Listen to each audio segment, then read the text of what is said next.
Hello, my 247 closest friends, give or take a few. My name is Tony, and welcome back to Man Cave Studios. So in this video, I'm going to be discussing my predictions for Super Bowl, what are we on, 56? 56 now. So anyways, here we go. Here are my predictions. Who the hell cares? This video is being recorded long before the Super Bowl, so it really doesn't matter what I have to say either way. Anyways, the main purpose of today's video is actually going to be gambling. So my friend told me last year that him and his friends like to bet on some things like how long the national anthem is going to take, what side the coin flip goes, some of the dumbest stuff that you can even think of. If this is you, it's time to stop and seek some help. Every ad I see anymore when I'm watching a sporting event is for some sportsbook, DraftKings, FanDuel, or one of them. So that can only mean one thing. You idiots are losing hundreds or thousands or hundreds of thousands of dollars betting on these online gambling sites, betting on every single play of every single game. Newsflash, you have a gambling problem. Let me give you a story. My dad used to work at a casino, and when we were in Vegas, he told me a story that there was a woman who sat in the casino that he worked at and played at a slot machine for 23 straight hours. 23 hours. This is you betting on every single play of every single game or putting $100 on a 12-game parlay. Do you know what the problem is, though? It's not you guys, because you guys don't know any better. You guys are, you watch the news and you believe what you see on the news because it's supposed to be true.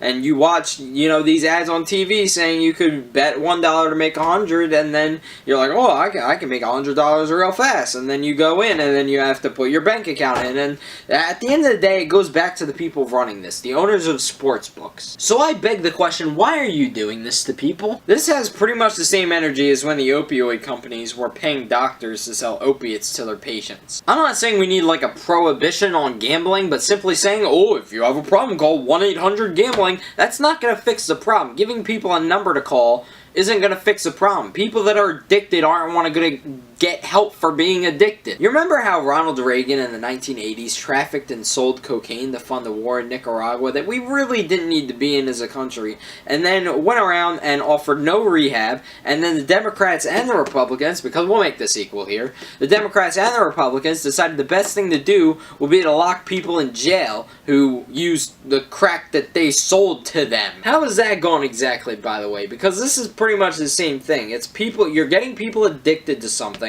They know it's harmful, and they're letting you fend for yourself when it destroys you. They're not giving you any, person to talk to. They're telling you to call a 1-800 number. There are going to be HBO documentaries in a few years detailing how poor the response was and how calling the 1-800 number really didn't help with your gambling addiction. Now, I know a lot of you probably are getting tired. Oh, Tony, whoa, you're ranting about these people. What are you suggesting? Educate your audience before you get them to sign up. Don't go misleading them, telling them that they can make $100 by investing $1, because that is a scam. First of all, that is a scam. You can't make $100 by investing $1 gambling on one game, because it's, newsflash, it's not actually a dollar. You are linking your bank account, you're putting $1 in, and they're giving you $100 in credits, which isn't actually money. So at the end of the day, you've actually lost $1. But here's the thing, education is the most important thing when it comes to consequential matters like these, and that's why I also support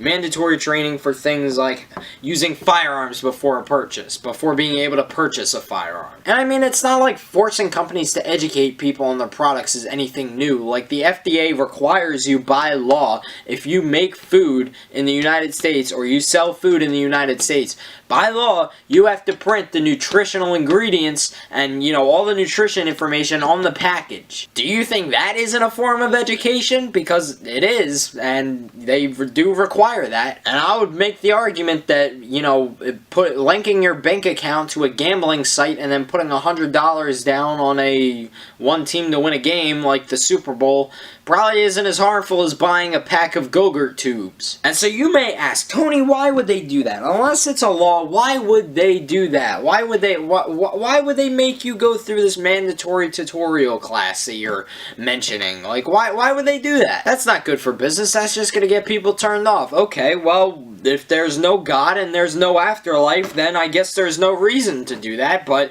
if you believe in being a good person and not getting people addicted to something that's harmful, then you should probably try that. I'm hesitant myself to believe in religion, but at the end of the day, why do you need religion to have good morals? That's not the point of this video, but why can't you just be a good person? I love how most people in the past, I don't know, 2, 3, 4, 5 years probably have just completely given up on trying to be a good person. I mean, go to Twitter. Are those people good people? Go to YouTube. Go to Facebook. Are any of those people good people that are arguing with each other and hurting each other in the comment sections? Are any of those people good people? It's one thing to argue about sports. It's another thing to be using profanity and calling everyone who disagrees with you a moron and, you know, targeting them and whatever, DDoSing them and, you know, just trying to make people feel stupid and hurtful. Like, why do people do stuff like this? I just don't get it. So in response to your rhetorical question of why would they do that, I don't know, to not be terrible people. To recognize that, I don't know, people are better than personal gain. Helping people is better than making money. Or at least in theory it should be. Anyways, that's gonna be all for this video. In conclusion,